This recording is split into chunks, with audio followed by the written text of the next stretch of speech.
tara. Uy, tingin nga fruit! No! Kayo ko! Sige, pala kayo dyan. Magre-refill lang ako ng tubig, ha?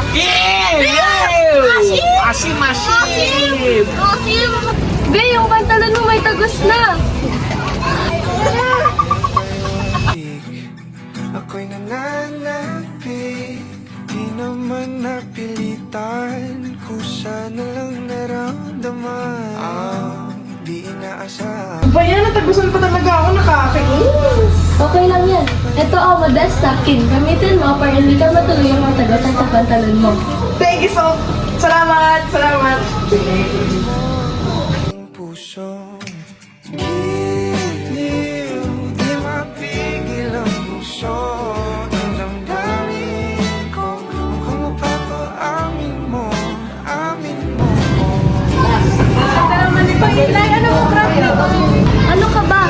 Modest lang yan, te. Murang-mura lang yan sa tindahan. Pwede mo rin yan mabili sa Watsons o sa iba pang bilihan. Os talaga? Sige nga, pabili nga ng ganyan para marami akong ganyan sa bahay. Tsaka para di na din ako matagusan next time. O sige, tara na. Balik na tayo doon kilagi. Baka kinuha na nila yung mga prutas natin sa grow garden. Sige, tara.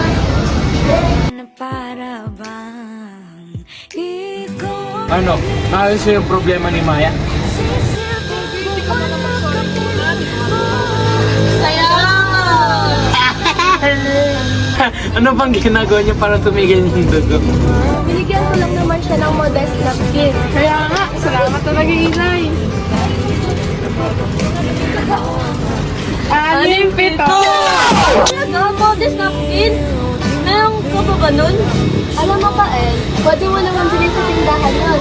At saka, ba't kailangan ng napkin? Hindi ka naman nilalagla. Ay, bibiliin ko kasi yung ate ko para hindi mangyari sa kanina. Yung nangyari kay Maya. Ako nga din, bibili ako para sa bahay namin. Ano na mga kapaldo, maglaro na tayo ng Roblox Pro Garden. Tama na yung napkin na yun.